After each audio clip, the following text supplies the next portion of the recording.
Hello everyone, welcome back to the playlist of functional analysis. Last class में हम लोगों ने क्या क्या डिस्कस किया था।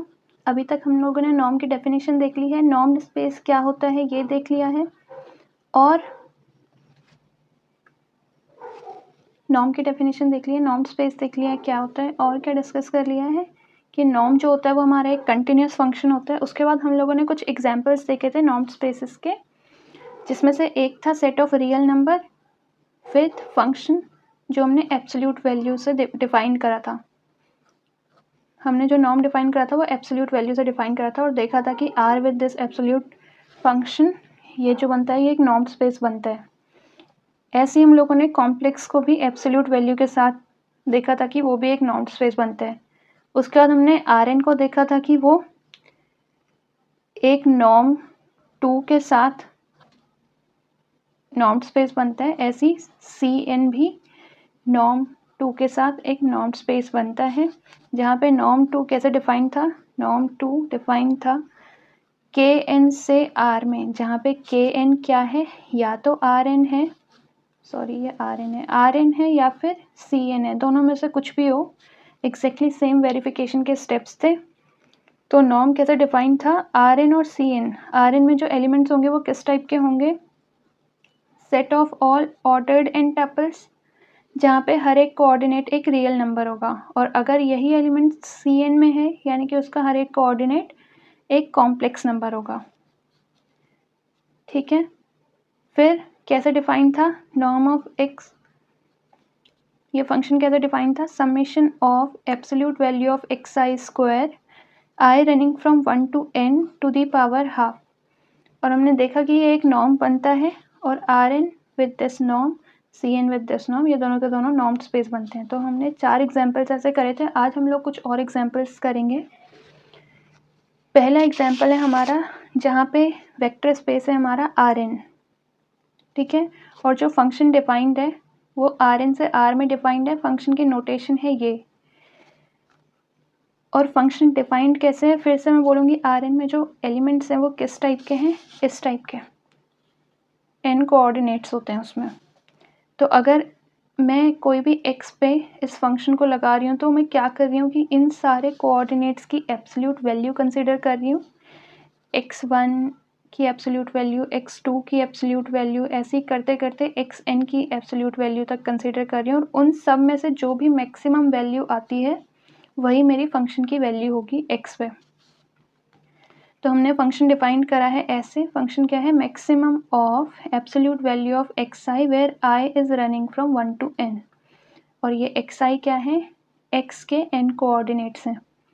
ठीक है, तो अब हम देखेंगे कि आर एन इस फंक्शन के साथ एक नॉर्म स्पेस बनता है। उसके लिए क्या करना होगा, उसके लिए इस फंक्शन को कुछ कंडीशंस को सेटिस्फाई करना होगा। कौन कौन सी वो कंडीशंस थी, सबसे पहली थी non negativity. Non negativity condition तो ऑब्वियस है, क्योंकि अगर मैं कोई भी x कंसीडर करूँगी आर एन में से तो वो कुछ इस टाइप का दिखता होगा, n कोऑर्डिनेट्स होंगे उसके पास, जहाँ पे से हर एक कोऑर्डिनेट एक रियल नंबर होगा।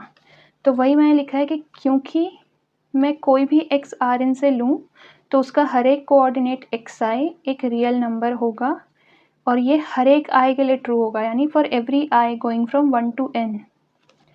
क्योंकि हर एक कोऑर्डिनेट एक रियल नंबर है और रियल नंबर की एब्सोल्यूट वैल्यू हमेशा नॉन नेगेटिव होती है, इसका मतलब एक्स आई की एब्सोल्यूट वैल्यू नॉन नेगेटिव होगी for every i varying from 1 to n। अब सारी की सारी एक्स आई की वैल्यू नॉन नेगेटिव है, तो जो उन सब में से मैक्सिमम होगा उसकी भी तो वैल्यू नॉन नेगेटिव होगी। तो इसका मतलब maximum of absolute value of x i where i running from 1 to n is also non negative. और ये क्या इम्प्लाई करता है कि हमारे फंक्शन की value at x non negative है, क्योंकि यही हमारे फंक्शन की डेफिनेशन थी x पे। ठीक है, तो हमें इस फंक्शन की value at every x belonging to R n non negative मिल गई, यानी कि नॉन नेगेटिविटी वाली कंडीशन सेटिस्फाई हो गई। सेकंड कंडीशन क्या है, सेकंड कंडीशन है कि फंक्शन की value at x is 0 if and only if the value x itself is 0। ये चीज़ हमको शो करनी है, तो यानी कि कोई भी एक कंसिडर करके मैं चलूँगी और दूसरे को प्रूफ करूँगी। तो मैंने लिया फंक्शन की value at x to be 0, जहाँ पे x कैसा दिखता है, n coordinates n order tuple type का दिखता है।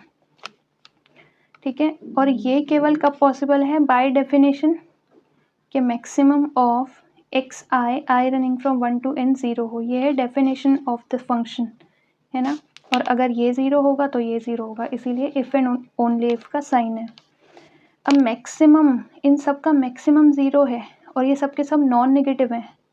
अगर नॉन नेगेटिव टर्म्स का मैक्सिमम 0 है यानी कि हर एक टर्म 0 होगी, तो इसका मतलब क्या है कि absolute value of x I is 0 for every I running from 1 to n। और अगर वापसी में भी हम देखें कि अगर हर एक एक्स आई 0 है for every I running from 1 to n, तो इसका मतलब क्या है कि उन सब का मैक्सिमम भी 0 ही होगा, क्योंकि मैक्सिमम उन सब में से ही आ रहे हैं और वो सब के सब 0 हैं, तो उनका मैक्सिमम भी 0 होगा, इसीलिए इफ़ एंड ओनली इफ का साइन है। और ये केवल कब पॉसिबल है? एब्सोल्यूट वैल्यू ऑफ किसी रियल नंबर की अगर 0 आ रही है, इसका मतलब क्या है कि जो रियल नंबर एब्सोल्यूट वैल्यू के अंदर है, एब्सोल्यूट साइन के अंदर है, वो खुद 0 है, ठीक है। और अगर नंबर 0 है तो उसकी एब्सोल्यूट वैल्यू भी 0 होगी, इसीलिए इफ़ एंड ओनली इफ का साइन। अब यहाँ पे हम आ गए कि हर एक एक्स आई 0 है for every I running from 1 to n। हर एक एक्स आई 0 है यानी कि यहाँ पे हर एक कोऑर्डिनेट 0 है, तो इसका मतलब क्या है कि एक्स ही हमारा 0 हो जाएगा। और अगर x 0 है तो उसका हर एक कोऑर्डिनेट 0 होगा। तो हमारी सेकेंड वाली कंडीशन भी सेटिस्फाई हो गई कि नॉर्म फंक्शन की value at x is 0 if and only if x is 0। तो अब हम देख रहे हैं थर्ड कंडीशन। थर्ड कंडीशन में हमको क्या दिखाना होता है कि अगर हमारे फंक्शन के अंदर कोई स्केलर मल्टीप्लाई हो रहा है किसी वेक्टर के साथ, अल्फ़ा एक्स है अगर हमारे फंक्शन के अंदर, तो क्या होगा, ये जो स्केलर वैल्यू होगी ये एब्सोल्यूट साइन के साथ बाहर निकल जाएगी और रह जाएगा बस हमारा वेक्टर इनसाइड द फंक्शन। ये चीज़ हम लोग शो करेंगे। तो हमने अल्फ़ा ले लिया एक स्केलर जो आर में बिलोंग करता है और एक्स बिलोंग करता है आर एन में। एक्स वेक्टर और अल्फ़ा स्केलर के साथ हमने अल्फ़ा एक्स कंसीडर कर लिया। तो फंक्शन की वैल्यू एट अल्फ़ा एक्स क्या है?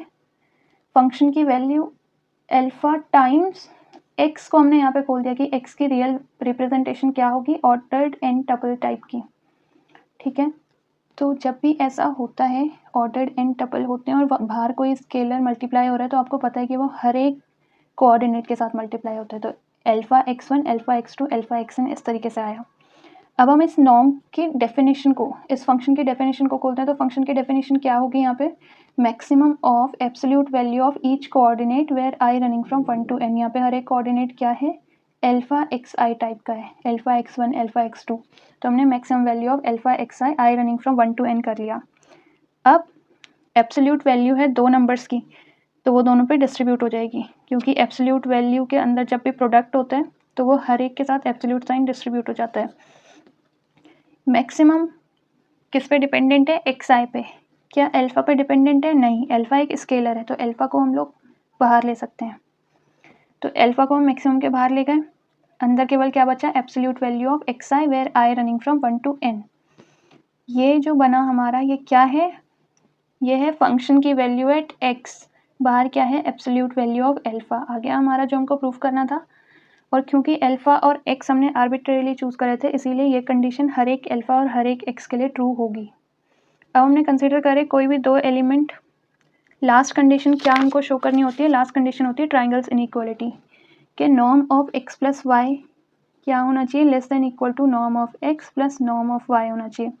तो वही चीज़ हमको इस फंक्शन के साथ दिखानी है। इसको नॉर्म दिखाने के लिए कंसीडर करा एक्स और वाई कोई भी दो आर्बिट्ररी एलिमेंट आर एन में से, आर एन में है इसीलिए ऑर्डर्ड एन टपल टाइप्स के दिख रहे हैं। तो हमने कंसीडर करा, हम लोगों ने कंसीडर करा क्या?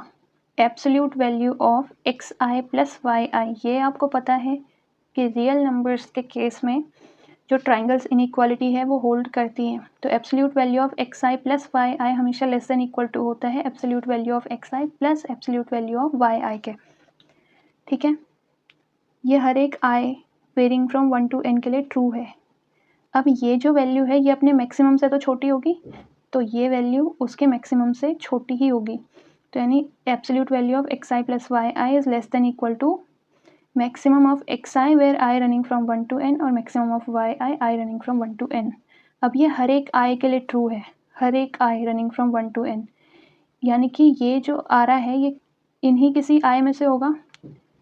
तो जब ये सारे ही आई के लिए ये कंडीशन होल्ड हो रही है तो ये maximum of x i plus y i के लिए भी ट्रू हो रही होगी। क्यों? क्योंकि वो जो मैक्सिमम है वो इन्हीं किसी आई में से आ रहा है ना। तो इसका मतलब maximum of x i plus y i is less than equal to maximum of x i plus maximum of y i. और बाय डेफिनेशन ये क्या है?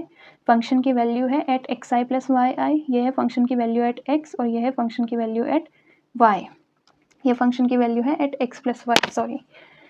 तो यानी कि आर एन हमारा सारी की सारी 4 कंडीशंस ट्रू हो गई। तो R n with this function is a normed space.